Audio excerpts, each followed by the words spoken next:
अस्सलाम वालेकुम। The critical analysis of drama the sea उन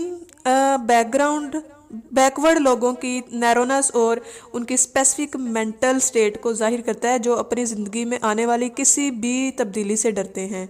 इन्हें जो नामालूम लोग और दूसरे अफराद से खौफ महसूस होता है। ये ड्रामा स्ट्रॉन्ग स्टोरी की बजाय स्पेसिफिक करैक्टर्स की अजीब व गरीब करैक्टरिस्टिक्स के गिर्द घूमता है। इन करैक्टर्स की बहुत सी ज़ाती साइकोलॉजिकल एंड पॉलिटिकल कॉम्प्लिकेशंस हैं जो इन्हें मखसूस अंदाज में नरेटिव डीप फ्रीज सोसाइटी में इस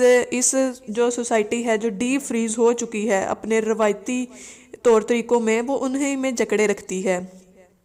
एडवर्ड बॉन्ड इस बात पर यकीन रखता है कि नौजवान लोगों में इतनी सलाहियत होती है कि वो दुनिया को बदल सकें। एडवर्ड बॉन्ड ने एक मरतबा कहा था कि इसका ये ड्रामा द सी एक कॉमेडी है और इसे हल्के फुल्के फ़नी अंदाज में स्टेज पर पेश किया जाए, लेकिन इसके बावजूद ये ड्रामा एक आला दर्जे की comedy and also a fascinating combination of sharp social criticism and unflinching retribution है। और देन है कि इस ड्रामे में कई सतहों पर यह ड्रामा शेक्सपियर के ड्रामे दी टेम्पसेट पर मबनी है, और ये शायद इसी ड्रामे को देखकर ही एडवर्ड बॉन्ड ने अपने इस ड्रामे द सी में कॉमेडी और ट्रेजेडी को मिलाकर लिखा है। देन ग्रेट रूसी ड्रामानगार है एंटन चेखोव की तरह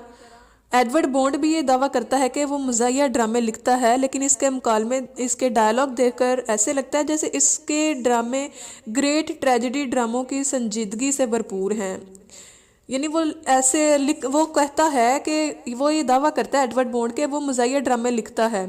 हल्के फुल्के, लेकिन जब इसके ड्रामे को देखें तो उनमें जो हमें ग्रेट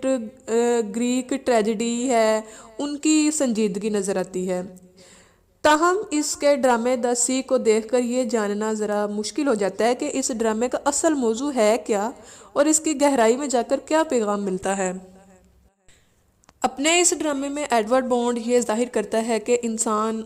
बद से बदतर हालात में भी ज़िंदा रह सकता है और अपनी ऑप्टिमिज़म बरकरार रख सकता है, वो अपनी पुरुमीदी को बरकरार रख सकता है, और जिस दुनिया में वो बसता है वहाँ की मैडनेस और नाइंसाफ़ी इसे नीचा नहीं दिखा सकती। इस कॉन्फ्लिक्ट की जो रूट्स हैं वो इंसानी नेचर में नहीं हैं, बल्कि सोसाइटी की तरफ से इंसान पर अननेचुरल रेस्ट्रिक्शन लगाई गई हैं जिनमें वो है, और यही कॉन्फ्लिक्ट सिर्फ इसी सूरत में ख़त्म हो सकती है जब इस सोसाइटी के एक्सेंट्रिक पागल और बाजुकात साइकोटिक लोगों के सोसाइटी में खुशगवार तब्दीली लाई जाए। यानी कि वो जो कॉन्फ्लिक्ट है वो इसी सूरत में ख़त्म हो सकता है जब ये यहाँ के जो लोग हैं पागल किस्म के और साइकोटिक, उनमें एक प्लेजेंट चेंज आ जाए और अपनी इसी शार्प इंटेलेक्ट के ज़रिए और अपनी फ़नी करैक्टराइजेशन के ज़रिए एडवर्ड बॉन्ड ने जो इस क्लास बेस्ड और ब्रॉड बेस्ड सोसाइटी है उसमें जो मेटिकुलस सोशल ऑब्जर्वेशन है उनकी इस सोसाइटी की जो खामियां सामने लाई हैं,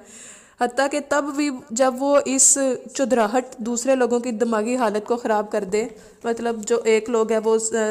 सारे समझ रहे हैं कि बस जो मिसिज़ रैफ़ी है वो उन पर इसी तरह चलाती रहे, उनको उनकी डांट डपट करती रहे, यही चुदराहट किस्म ये जो एक टाइप है इसने लोगों का दिमाग ख़राब कर दिया है,